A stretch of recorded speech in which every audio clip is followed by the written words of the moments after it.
Welcome to Leisha Today. So if you guys are interested in seeing how you can sublimate onto a keychain, hand sanitizer holder, just a regular wristlet holder for your keys, or a chapstick or lip balm holder, then stay tuned.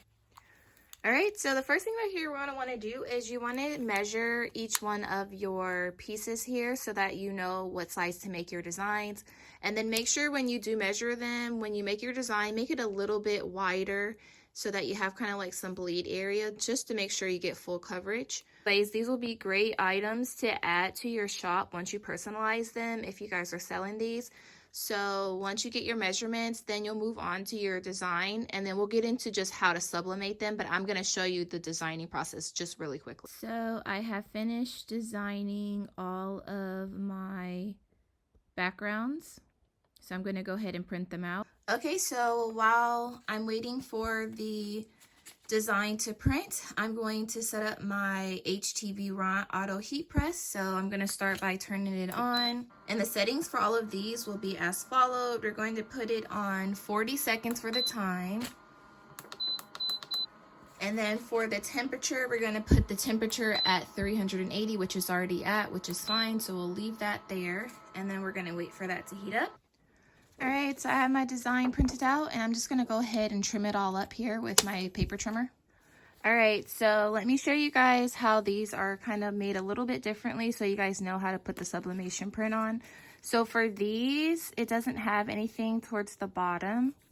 So I'm going to have to try to make sure this gets sublimated. So I'm going to have to take this keychain ring off of here. And then I'm going to have to do the same thing for the chapstick because there's nothing to sublimate at the bottom, but there is at the top. All right, so for this one, we're going to put this on like so. Make sure you kind of like line it up as best you can here because you want it to be tight. And you're just going to sandwich it in between. All right, and then you're going to go ahead and take some tape, and you're going to just make sure that it is taped around the sides here.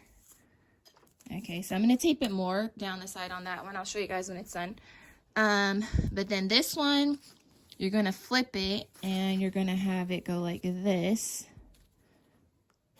And make sure that's tight against the end of this one as well. And you're going to tape that one. And then same thing for this one. Do this one here. You're going to put it in, and you're going to tape it like so. All right, so I have a blank piece of paper here to protect my surface of my heat press. I'm just going to place all of these on here. I'm going to put another piece of paper on top, and then I'm going to go ahead and press it. All right, so it just finished. And what I'm going to do is I am going to flip them over so I can make sure the other side gets the heat directly on it as well.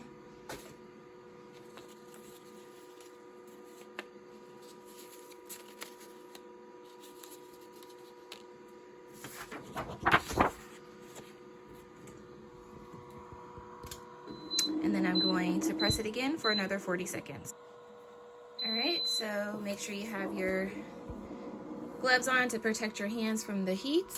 And I'm just gonna go ahead and take these back to where I was showing you guys how I put everything together, let them cool off a little bit, and then we'll see the results. All right, so let's see how they turned out. So we'll do this one first.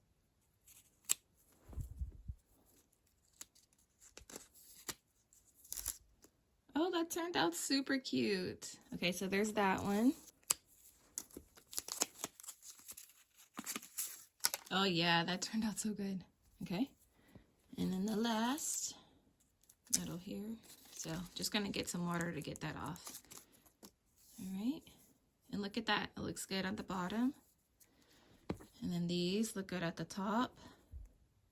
All right, so then you just can put your little keychain rings back on there, and then you're done. That turned out really good, actually, you guys. So thank you guys for watching. Please rate, comment, and subscribe. Take care. Stay blessed. See you guys next time.